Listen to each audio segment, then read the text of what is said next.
Hola, buenos días. Muchísimas gracias por estar allí presentes. Y hoy lo que voy a tratar de disertar y de explicar es la importancia de la vacunación en el adulto y hablar sobre nuevas estrategias de prevención. Así que para comenzar con la charla, vamos a hablar sobre la vacunación del adulto, que como ustedes ven causa un gran impacto. El impacto en la salud porque reduce la morbimortalidad de las enfermedades. El mejor ejemplo lo tenemos con la vacunación antigripal, en donde uno vacuna a veces no tanto para prevenir la enfermedad, sino para prevenir las complicaciones y muertes en los adultos mayores.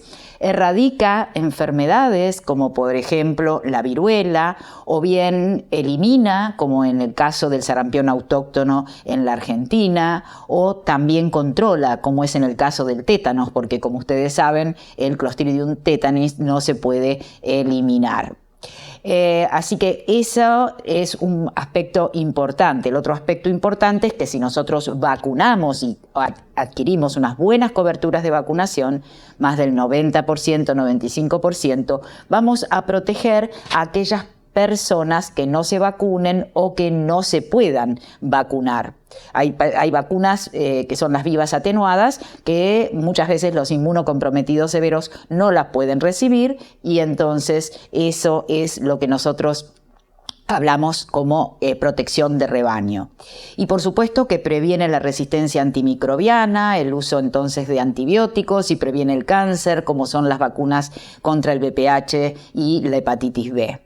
Por supuesto que causan un impacto económico con ahorro de costos directos, costos indirectos de salud, aumentan la productividad. Y recuerden, en el caso, por ejemplo, de los niños, cuando se enferman, bueno, el papá o la mamá, si trabajan, se tienen que quedar a su cuidado, y eso, por supuesto, impacta económicamente en la familia. Además, por supuesto que tenemos siempre el concepto de vacunar con un concepto de equidad, de cuidado de la salud, nivela en ese sentido, porque nosotros tenemos un calendario con múltiples vacunas gratuitas y obligatorias, aumenta las oportunidades. En el caso de los adultos y de los adultos mayores, impacta sobre la expectativa de vida. Así que realmente es importante el impacto que se produce con la vacunación, y es por eso que ya en el año 78 OPS comienza claramente en la Argentina, con el programa ampliado de inmunizaciones, con un concepto que se va ampliando, en donde llegamos a que las vacunas son para cada etapa de la vida. Y llegamos al 2023 con vacunas en el calendario nacional de inmunización en forma gratuita, obligatoria, también para los adultos. Y tenemos también vacunas fuera de ese calendario que están disponibles en nuestro país. Recuerden que la población de adultos mayores está aumentando a nivel mundial. Ya en el 2020 teníamos alrededor de un 13%, 12.7% de aumento, a medida de que pasan los años va aumentando cada vez más, y se proyecta para el 2050 aproximadamente un 21% de crecimiento de adultos en edad de 60 años o más. Así que tenemos que estar preparados, porque los adultos tienen una alta carga de enfermedades inmunoprevenibles. Entonces, ¿por qué el adulto de edad avanzada tiene una alta carga de enfermedades inmunoprevenibles? Bueno, en parte la inmunosenescencia, es decir, que disminuye esa respuesta inmunológica celular, también la humoral. Hay un concepto de fragilidad en donde no respondemos bien ante determinados estímulos, y además, sumado a esto, que hay múltiples medicaciones, en general hay respuestas reducidas a los tratamientos, a veces están internados en centros de cuidados prolongados y por supuesto muchas veces no se alcanzan las coberturas deseadas. Y esto por supuesto que tiene un impacto para que aparezcan o reemerjan esas enfermedades inmunoprevenibles y tienen un impacto económico y un impacto social. Dicho esto, recuerden las vacunas para adultos mayores que tenemos disponibles: COVID-19, gripe, neumonía por neumococo, herpes zóster, tétanos y difteria y hepatitis B. Pero ahora yo les quiero hablar de el herpes zóster y de la carga de enfermedad que tienen los pacientes a partir de determinada edad. ¿Cuál es esa edad? A partir de los 50 años, en donde la incidencia del herpes zóster y el riesgo de contraer esa complicación tan temida y frecuente que es la neuralgia posherpética aumenta y va aumentando año tras año. Recuerden que al llegar a los 40 años, prácticamente toda la población mundial ha tenido contacto con el virus de la varicela, tiene serología positiva para la varicela y entonces es susceptible de reactivar un zóster. Y 1 de cada 3 personas tienen ese riesgo de adquirir zóster a lo largo de la vida. Y si llegamos a los 80, 85 años, la mitad de aquellas personas que no hayan sido vacunadas van a estar en riesgo de contraer zóster y lo más probable, la neuralgia posherpética, que si uno ve en el cuadro que les estamos mostrando a la derecha y el inferior, vemos cómo la neuralgia posherpética en amarillo aumenta a partir de los 50 años, tal es así que el 60% de los casos ocurren luego de los 50 años. El otro concepto es que, si bien la inmunosenescencia es el factor predisponente más frecuente, los estados de inmunosupresión, ya sea por enfermedad de base o por tratamiento, son factores predisponentes para desarrollar el herpes zóster. Debemos estar atentos. 10% de los casos de herpes zóster corresponden a huéspedes inmunocomprometidos, que es una población que con los nuevos tratamientos, con biológicos inmunomoduladores, está aumentando. La tasa de incidencia para la población general es prácticamente 5 por 1000 personas año. Y fíjense que en los trasplantados de médula ósea, en el gráfico tengo aumentado hasta 9 veces. Lo mismo los pacientes con enfermedades reumáticas que reciben biológicos, los pacientes con cáncer, los pacientes con psoriasis que tienen aumentado ese riesgo 2 veces más. Así que es algo que hay que tener en cuenta. Este gráfico se ve en edad mayor de 18 años.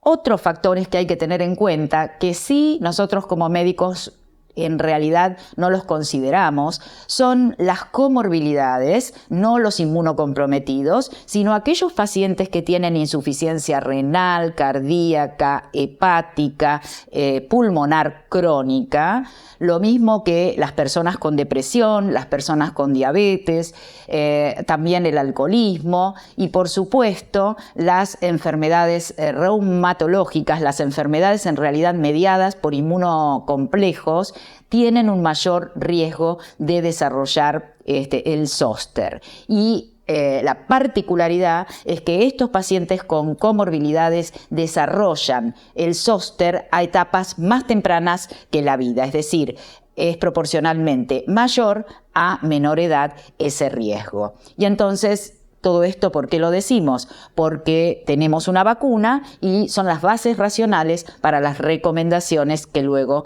vamos a discutir.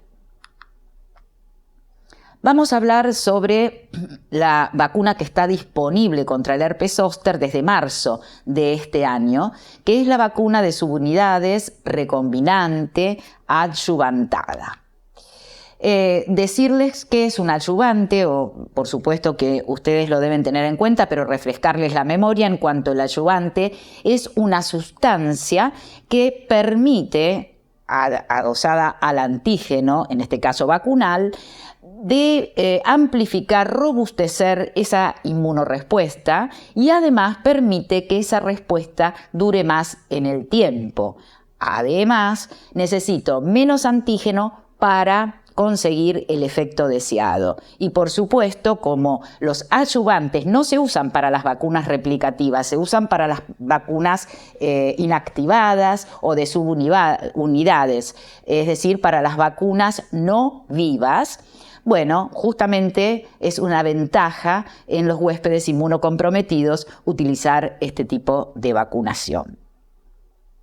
Entonces tenemos una vacuna que es la vacuna recombinante, que tiene como antígeno esa glicoproteína E que ustedes ven allí a la izquierda en el virus, que es la glicoproteína de la espiga, que interviene en la replicación viral, en el ingreso del virus a la célula, en la propagación celular, pero fundamentalmente induce una inmunorrespuesta. Y entonces si uno lo agrega al adyuvante, que en realidad no es una sola sustancia, es un sistema adyuvante, va a mejorar esa respuesta inmunológica. El adyuvante es una saponina unida a un monofosfolípido A. Esos dos cumplen la función de robustecer el sistema inmunológico, mientras que el liposoma es utilizado como vehículo para el ingreso a las células. Entonces, cuando uno inyecta la vacuna, ese adyuvante que es el ASO1B, juntamente con la glicoproteína E, lo hace entonces intramuscular deltoideo. Recuerden que es una vacuna adyuvantada, ojo, no administrarla por vía subcutánea. Y entonces produce una respuesta innata muy importante, muy temprana, se liberan citoquinas, hay células presentadoras de antígeno que se concentran y que entonces esa información luego es procesada en los ganglios de drenaje con la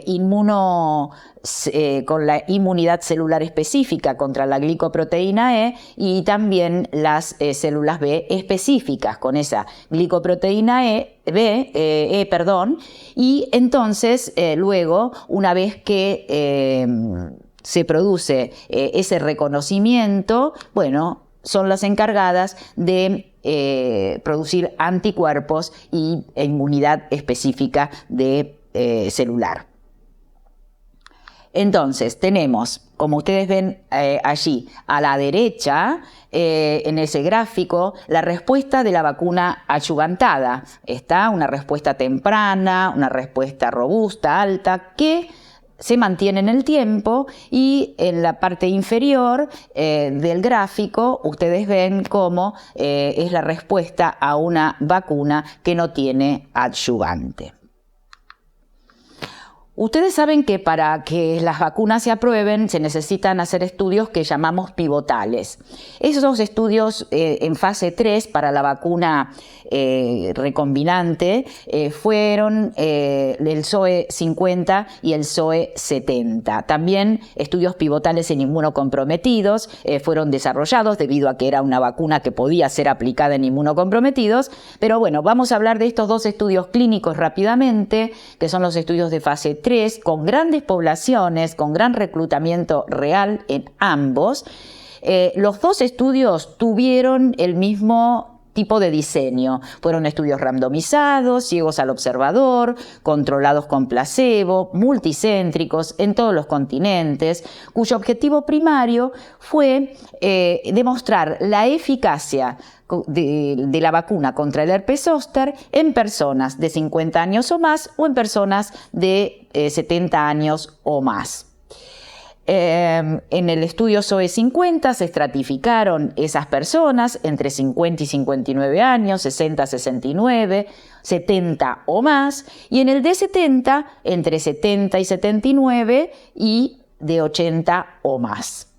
Y además, lo interesante, teníamos un montón de población mayor de 70 que había intervenido en el SOE 50.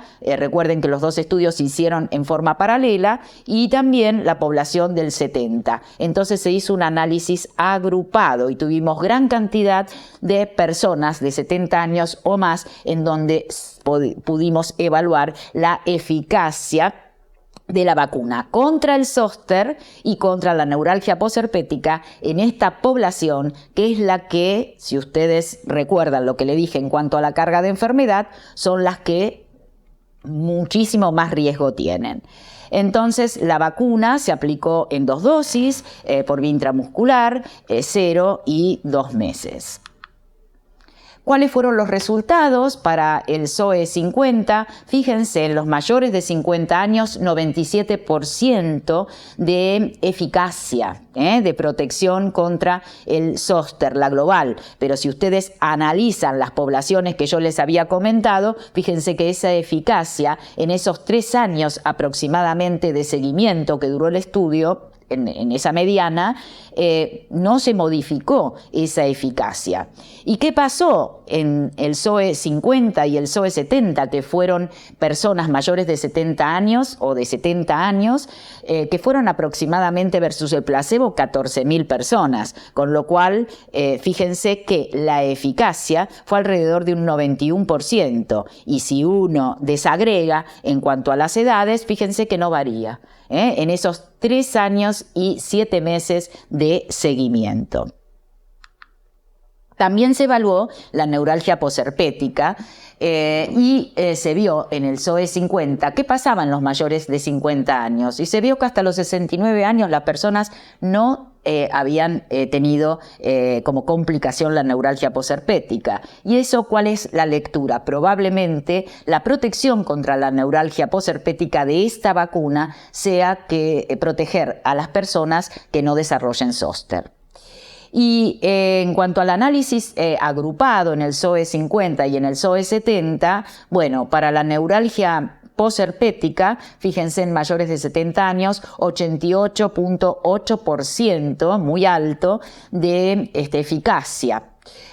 Ustedes me van a decir, pero me estás diciendo los mayores de 70 años. Bueno, los de 80 años o más tuvieron alrededor de un 72% de eficacia al cabo de 4 años, con lo cual también fue muy efectiva en este grupo etario que desarrolla mucho más frecuentemente esa neuralgia posherpética. Y también se evaluaron otras complicaciones que puede dar el herpes zóster, como las complicaciones viscerales, las complicaciones neurológicas, dentro de ellas el accidente cerebrovascular, o bien las complicaciones oftálmicas del zóster. Y fíjense que no se notificaron casos de enfermedad visceral, lo cual es lógico porque es más frecuente en los huéspedes inmunocomprometidos, o accidente cerebrovascular durante estos estudios. Y esos casos en donde uno dice en los mayores de 50, 93%, prácticamente 94% de eficacia, y en los de 70 años o más, 91%, casi 92% de eficacia. ¿Y cuál fue la complicación que apareció? Tanto en el 50, también eran personas de 70 años que habían presentado una complicación de herpes oftálmico, y en el de 70 años o más también. Con lo cual, bueno, es un dato alentador.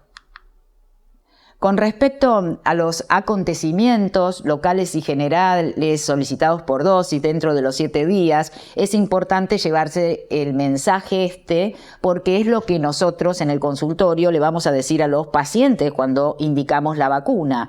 Fíjense que con las barras azules está la primera dosis, con las barras verdes están la segunda dosis.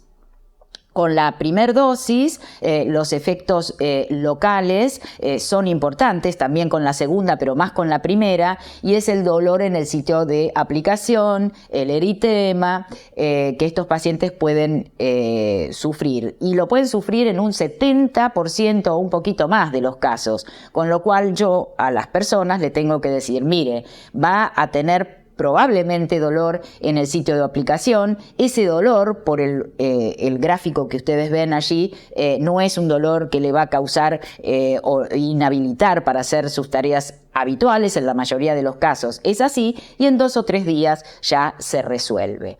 Lo mismo para los efectos sistémicos. Generalmente se encontró en menos proporción fatiga, cefalea, mialgias y en general un poquito más con la segunda dosis que con la primera, pero también se resuelven en 2 o 3 días y realmente no hubo casos de severidad. El SOE 50 y el SOE 70, los dos estudios, no fueron diseñados para decir, bueno, a ver, vamos a estudiar la población con comorbilidades mayores de 50 años y ver cuál es la eficacia vacunal. Pero sí, los pacientes que habían ingresado en el SOE 50 y en el SOE 70 tenían el 80% más de una comorbilidad. Y el 59% 2 o más comorbilidades de estas 15 que eran las más frecuentes. Entonces se hizo un análisis agrupado y post-hoc. Nosotros llamamos post-hoc porque lo analizamos una vez que se finaliza el trabajo. Y fíjense la eficacia en todos estos grupos. El que menos presentó eficacia fueron los trastornos respiratorios y fue alrededor de un 84%, mientras que un 97%, un poquito más, las pacientes con enfermedad coronaria. Vale decir que la vacuna es útil y de vuelta todo esto sirve luego para hacer o llevar a cabo una recomendación. Y también, como era una vacuna, y yo les dije anteriormente que era una vacuna adyuvantada, no replicativa, se desarrolló un programa clínico en pacientes inmunocomprometidos. Y algunos son estudios de eficacia, otros son estudios de inmunogenicidad. Fíjense en los trasplantados de médula ósea, entonces cómo se evaluó esa eficacia con una mediana de seguimiento de 21 meses, la eficacia fue de un 68%, para la neuralgia posherpética de un 89%, aquí se les aplicaba la vacuna dentro de los 50 a 70 días post-trasplante, luego las neoplasias hematológicas malignas, que incluían mieloma múltiple, linfomas, leucemias linfocíticas crónicas, en los cuales aplicaban la vacuna, algunos durante y otros mientras la quimioterapia. Y se evaluó en realidad la inmunogenicidad y después se hizo un análisis posterior y se vio que la eficacia era de alrededor de era alto, ¿no? De un 87%.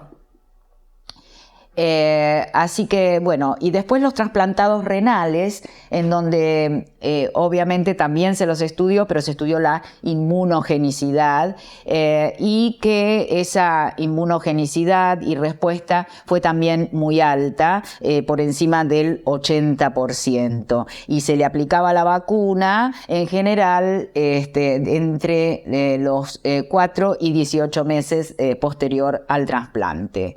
Después se realizaron estudios en pacientes con tumores sólidos, la mayoría eran de mama y de colon. Algunos se les aplicó durante la quimioterapia la vacuna, otros antes de la quimioterapia, y ahí ven los resultados, que también es útil para cuando uno recomienda la vacuna. Una eficacia más alta prequimio que durante la quimio. Y luego, bueno, el primer trabajo en realidad fue este trabajo en pacientes HIV con una muy poquita N, pero lo que sirve de este trabajo, más allá de tener una tasa de respuesta inmunológica, humoral y celular muy buena, es ver que 2 dosis fueron, al igual resultaron que 3 dosis, con lo cual hoy por hoy a nuestros pacientes VIH los vamos a vacunar con 2 dosis de vacuna. A veces los estudios en inmunocomprometidos se hicieron con un lapso, un intervalo entre dosis de 1 mes y no el habitual para los inmunocompetentes de 0 y 2 meses o 0 y 6 meses.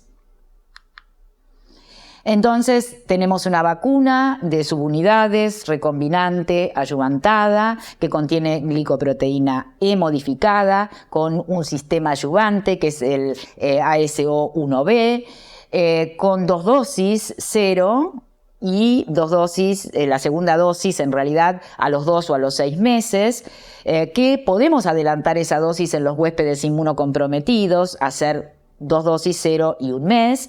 La administración, recuerden, siempre es intramuscular, que está indicada para la prevención del zóster y la neuralgia posherpética en adultos de 50 años o más, sobre la base de esos estudios de fase 3 y para adultos de 18 años o más con mayor riesgo de zóster. Y está contraindicada en antecedentes de reacción anafiláctica o anafilactoidea a cualquier componente de la vacuna. No teman que no vamos a revisar todo el cuadro, pero esto es importante como para que ustedes lo tengan, si le están sacando fotos por allí.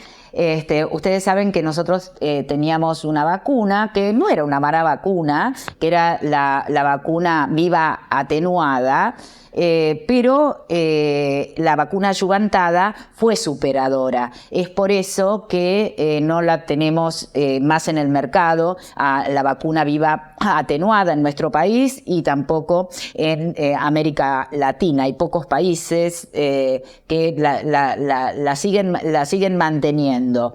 Pero, por ejemplo, en la Unión Europea, en Estados Unidos, la han ido reemplazando. ¿Y por qué es esto?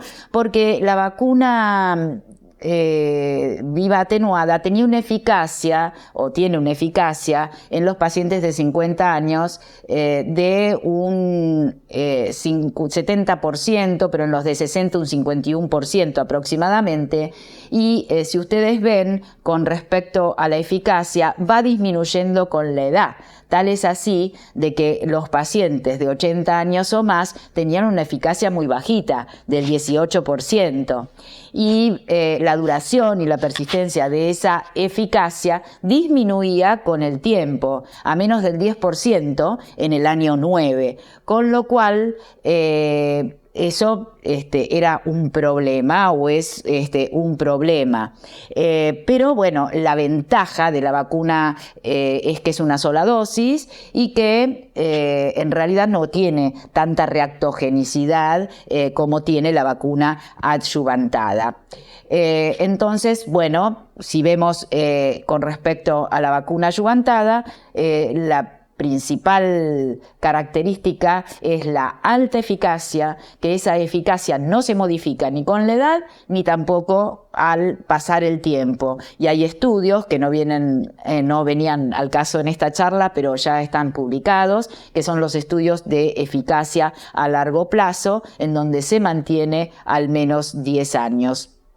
Y por supuesto la desventaja es la reactogenicidad, pero siempre uno tiene que explicarle a los pacientes lo de, sobre todo el dolor y el eritema, y que se les va a resolver. Y después que bueno, que siempre recuerden que hay que dar 2 dosis, que realmente la base de esta, por lo menos, al menos hasta ahora, es que esa eficacia se logra con las 2 dosis. Bueno, había que hacer unas recomendaciones y así lo entendimos desde la Sociedad Argentina de Infectología y bueno, esas recomendaciones que le hicimos con otros compañeros míos, como ustedes ven allí, las publicamos, ya están publicadas en la página de SAD y ustedes pueden leer todo el documento, pero yo lo que quiero recalcarles es un poquito las indicaciones.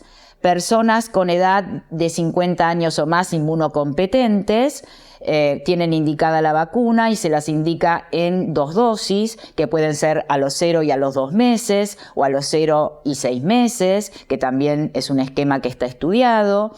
También lo que hay que hacer, y siempre recalcamos que si es un huésped inmunocompetente que no tiene comorbilidades, recalcar que a los 60 años fundamentalmente debe recibir esta vacuna y antes de los 70 años por todo lo que vinimos comentando sobre la carga de enfermedad.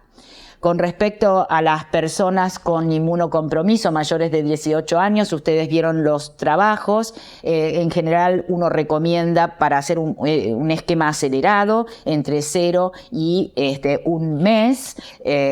Después, si quieren, podemos charlar en qué momento se vacuna a estos pacientes. Las personas con otras comorbilidades, enfatizamos esas 2 dosis a partir de los 50 años. Ahí sí conviene que se la den sí o sí a partir de los 50 años. Recuerden que a menor edad tienen mayor riesgo y a veces hasta nosotros le indicamos fuera del trabajo publicado por recomendación de expertos entre 40 y 50 según el caso, y eso lo va a tener que evaluar cada médico en particular.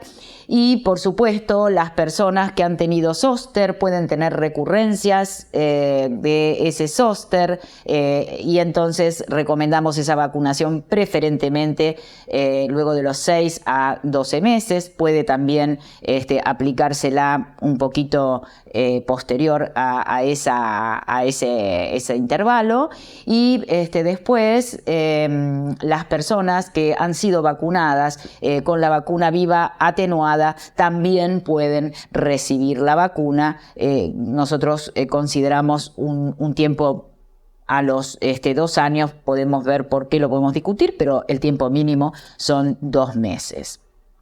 Así que para finalizar y como conclusión, la vacuna de subunidades recombinante adyuvantada contra el herpes zóster es segura, eficaz y efectiva. Su protección persiste en el tiempo y no se ve afectada por la edad. Mostró eficacia, inmunogenicidad y seguridad en poblaciones inmunocomprometidas. Fue segura y muy eficaz en pacientes con más de una enfermedad inmunomediada, y eso es muy importante porque los pacientes reumatológicos, por ejemplo, tienen mayor carga de enfermedad. Nosotros hemos protocolizado con la Sociedad Argentina de Reumatología, hemos evaluado los trabajos que hay, los que hay, y siempre la preocupación es el FLEAR, es la reactivación de la enfermedad reumatológica de base. Bueno, no hay evidencias que eso ocurra ni que tampoco aparezca otra enfermedad inmunomediada, y por supuesto que está indicada para la prevención del zóster y la neuralgia posherpética en adultos de 50 años o más y para adultos de 18 años o más con mayor riesgo de desarrollar un zóster. Así que muchísimas gracias. Muy bien, muchísimas gracias, doctora Eve Vázquez, por tu presentación.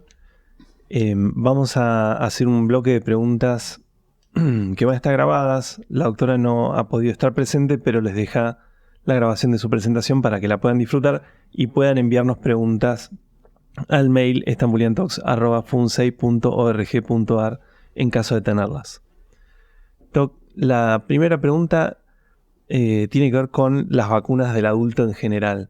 ¿Vos crees que hay una mayor conciencia por parte de los pacientes o de la comunidad médica en la indicación de vacunas? A ver, más allá de la indicación de vacunas en el adulto, sí, creo que de a poquito. Por más de que ahora estamos preocupados por la disminución de las coberturas, antes, cuando recién iniciamos todo esto, era peor todavía. O sea, de la vacuna antigripal, creo de que desde la década del 90, que uno la está utilizando, la gente pide más vacuna antigripal. Hay especialidades que lo tienen más clara que otras. Los cardiólogos, a veces los neumonólogos, recomiendan la vacuna en nuestro país. No tenemos tantos grupos tampoco antivacunas en la Argentina.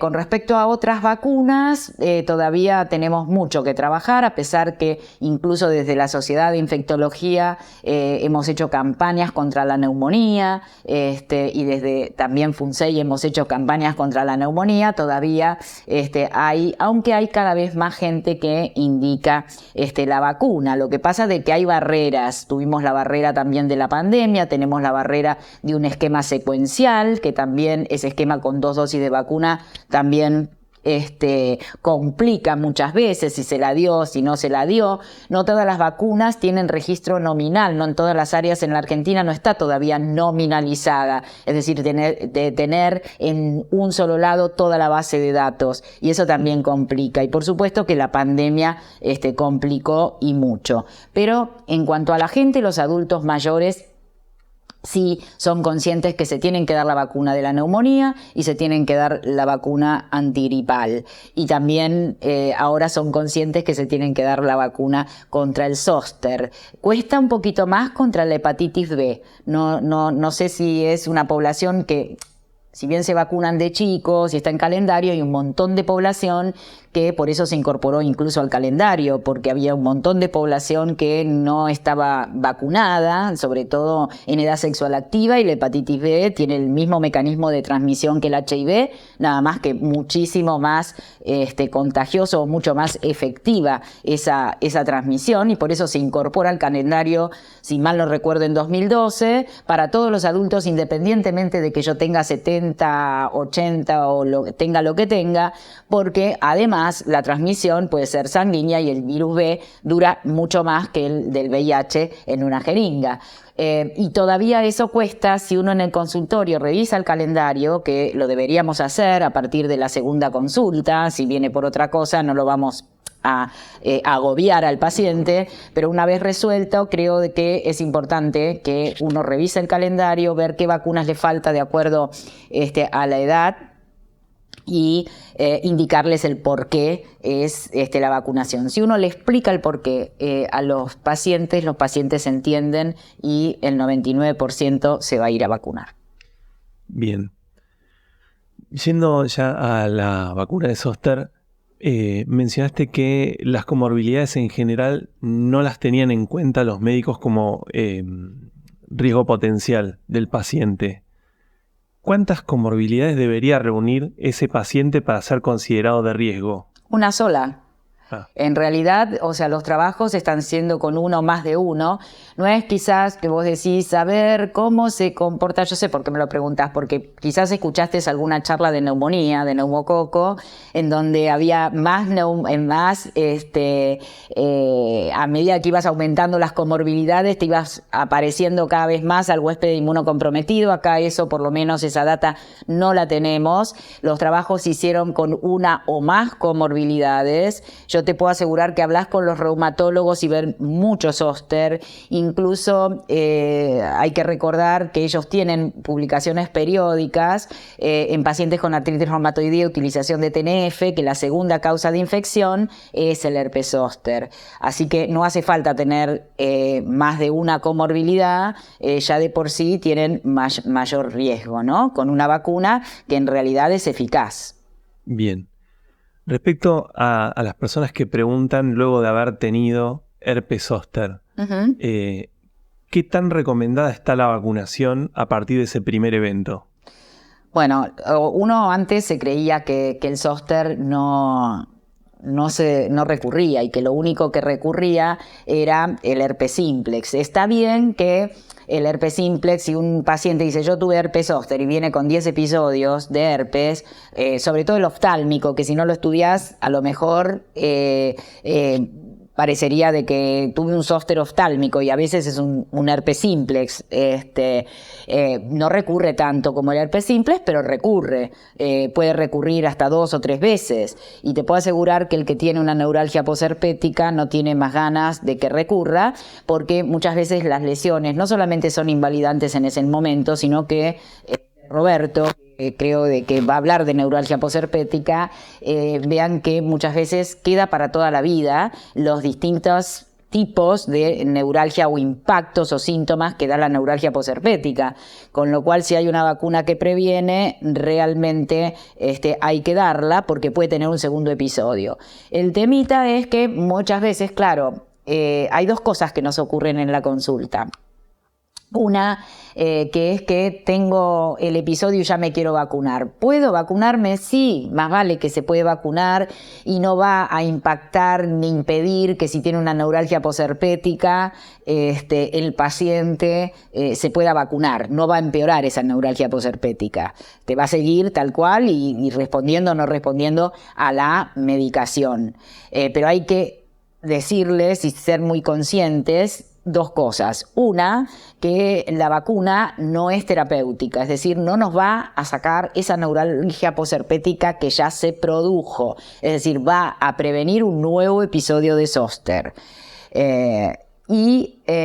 Lo otro que hay que decirle es que puede no apurarse, si bien se la puede aplicar, no hay apuro. Nosotros en la sociedad pusimos de 6 a 12 meses, pero si quiere esperar 2 o 3 años, o sea, los trabajos poblacionales que hizo hace mucho Bárbara Down, vieron que las reactivaciones en general, salvo que sea un huésped inmunocomprometido, en donde ahí sí nos preocupamos y adelantamos un poquitito más, el lapso no ocurren claramente hasta los 2-3 años, por lo cual no nos preocupa salir corriendo. Ya digo, con la salvedad que si es un huésped inmunocomprometido, sí trataría de vacunarlo entre los 6 y los 12 meses. Bien. Te pido una reflexión de cierre. Ya creo que dijiste todo, pero... Sí, no, el que tiene, por ejemplo, la vacuna viva atenuada, que yo creo de que en la diapositiva quedó claro que como uno pierde la eficacia, la vacuna pierde la eficacia, entonces ahí nosotros pusimos 2 años, si bien el mínimo es 2 meses, de vuelta. Ahí lo que depende es la edad. Si yo tengo un paciente de 70 años o de 80 años que se dio la vacuna viva atenuada y que tiene un 18% de eficacia, a ese paciente por ahí lo voy a tratar de vacunar antes, no voy a esperar 2 años. En cambio, si yo tengo 50 o 60, puedo esperar 2 años y volverme a dar la vacuna. Entonces la reflexión, nada, es que si pueden tener acceso a la vacuna, se las apliquen, que es una vacuna segura, que seguramente van a tener dolor en el sitio de aplicación, y que bueno, que es una suerte, que fue algo muy esperado que podamos tener una vacuna que pueda ser aplicada en inmunocomprometidos por las complicaciones viscerales que estos pacientes tienen, ¿no? Así que bueno, muchas gracias.